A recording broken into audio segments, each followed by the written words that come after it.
Hello and welcome to the English Like a Native podcast. My name is Anna, and on the day of recording this, we are going through an intense heat wave. Oh, it's been so hot. I have been melting. I have struggled to sleep. I've struggled to cook. I've struggled to work and function. How have you been holding up? How have you been coping? Because although the temperatures have been high in the UK, I know that they've been much higher in other places. Across Europe, there have been records broken for the level of heat we've seen in June. But to distract you for a short period, I'm going to turn your ears to something completely different. Something interesting happened at the weekend. Something surprising. Our Prime Minister, Sir Keir Starmer, resigned. That's not in itself unusual. Politicians resign all the time. They are put under pressure because they lose favour with the public or within their own party, or because they're part of a scandal. But what's surprising is what happened just before he announced his departure.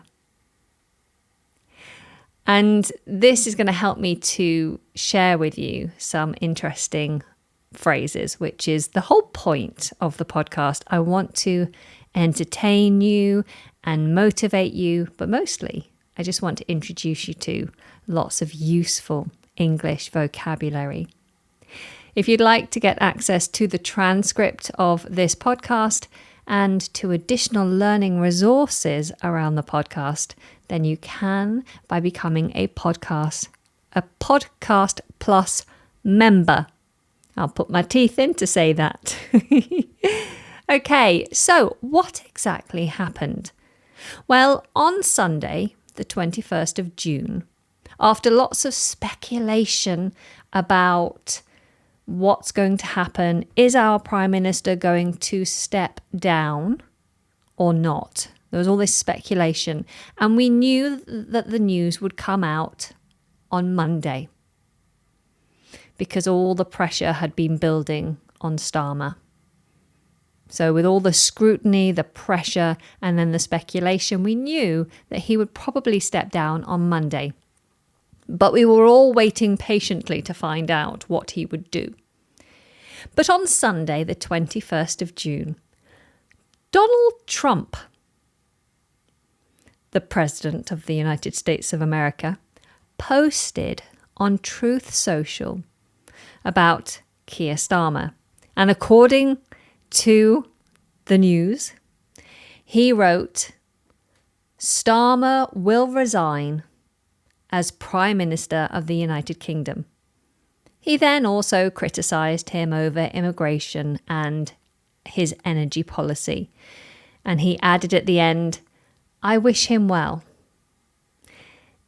Now, the awkward part is that Starmer had not yet publicly made his own resignation announcement.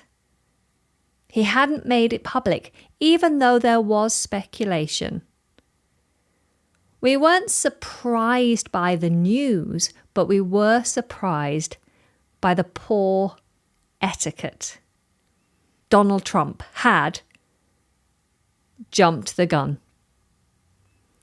And this is a phrase I really want to teach you. To jump the gun. Jump, J-U-M-P, the gun, bang bang, G-U-N. To jump the gun. This means to do something too early or before the right moment.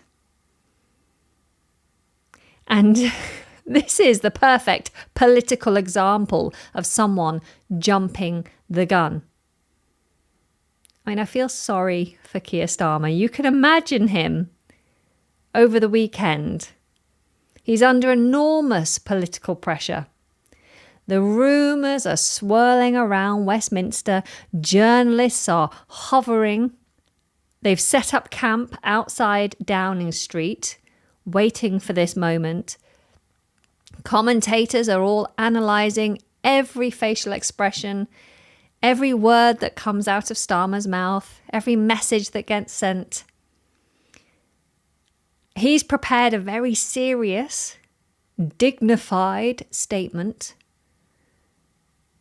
Perhaps he's spent a lot of time thinking about the exact words to say because he wants to sound calm and composed and statesmanlike.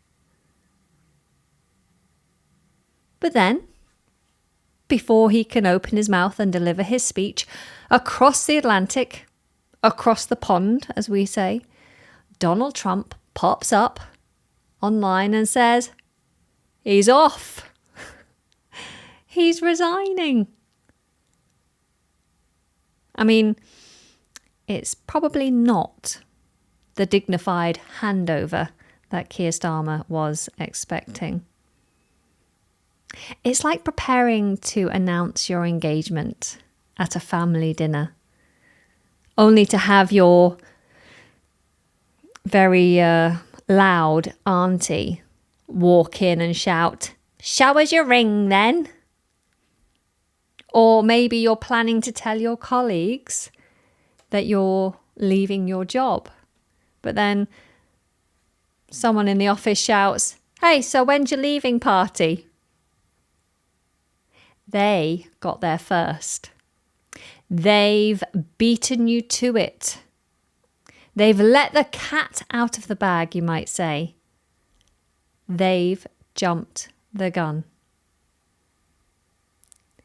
And so I love stories like this because they are so useful for learning interesting vocabulary, particularly idioms and phrasal verbs in context.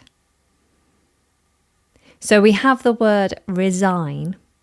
To resign is to say, I don't want to do this job anymore. I am officially leaving my job. And people resign for all sorts of reasons. It's not the same as retiring. You retire at the end of your career when you are giving up work completely. So you retire in later life when hopefully you have enough money saved up in your pension to support you for your remaining years. But to resign is just to leave your job. It's expected that you'll go and find another job after you resign. But beside the word resign, we've also heard step down. So the leader of the Labour Party has stepped down. To step down is to resign when you are in a high position. So you step down, you come out of a role of seniority. I would expect to hear that the head teacher at a school has stepped down. But if the janitor, or we'd say cleaner more often in the UK, if the school cleaner decides they don't want to work there anymore, we wouldn't use step down for the cleaner because they're not in a position of authority. The cleaner just quits, resigns, or leaves their job. We can also use bow out. To bow out. It's like when a performer finishes a show, they take a bow and they leave the stage. Well, we use bow out to mean leaving a role. And then the idioms that we heard, to jump the gun, which is to do something before the appropriate time. To let the cat out of the bag, I very briefly said. This is to reveal a secret. So you don't want to let the cat out of the bag, especially if it's not your job to tell the secret. Or to beat someone to it. I do like this one. To beat someone to it just means to do something before another person has a chance to do it. So, for example, I was going to make a cup of tea, but when I got to the kitchen, I realized that Nick, my partner, had beaten me to it. Or you could even use the phrase to steal someone's thunder. To steal someone's thunder. This means to make an announcement or to do or say something that takes the attention away from someone else. So, for example, if it's an award ceremony and you have won an award and everyone is waiting to interview you as you leave the ceremony, you come out all smiles, ready to talk about your amazing evening and winning the award, and then another superstar walks in a wonderful outfit and makes an announcement that gets everyone's attention. And suddenly, all the reporters and the guests are all looking at this superstar, and they're not looking at you, even though you should be the one getting all the attention. So that superstar has stolen your thunder. So whether you follow politics or not, whether you agree with the politics of Labour and Keir Starmer or not, I think we can all feel a little bit sorry for him in that moment. You can see why it would be a little frustrating and awkward. Being a strong communicator, it's not just about knowing the right words. Being a strong communicator is about timing, tone, delivery, and about tact. Tact is a great word, T-A-C-T.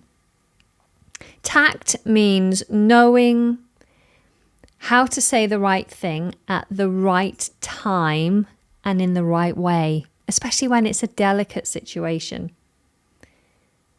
So even though you're focused on increasing your vocabulary and learning the language and how it's structured, also remember to consider the wider set of communication skills. How you say something, especially in English, how you say something matters enormously. Don't jump the gun. Don't steal someone's thunder. And certainly don't let the cat out of the bag if you've been trusted with a secret. Were any of these phrases new to you? If they were, then I would love for you to make the phrase that is new and interesting to you a part of your active vocabulary. How do you do that? Well, initially, say it out loud. Then try to put it into a context that is relative to your life right now. And finally, please use it in real life. The first step is to simply write a comment. If you're streaming on a platform that allows commenting, like YouTube, Spotify, Apple, then please write in the comment section using one of the phrases from today and let me know something about you and your life or your opinions. And if you don't want to do that, then at least try to find a moment to put that phrase out in the real world, because you only really achieve fluency by actually using the language. So thank you for listening. Please do make sure that you come back and listen to more episodes. And until next time, take care. Goodbye.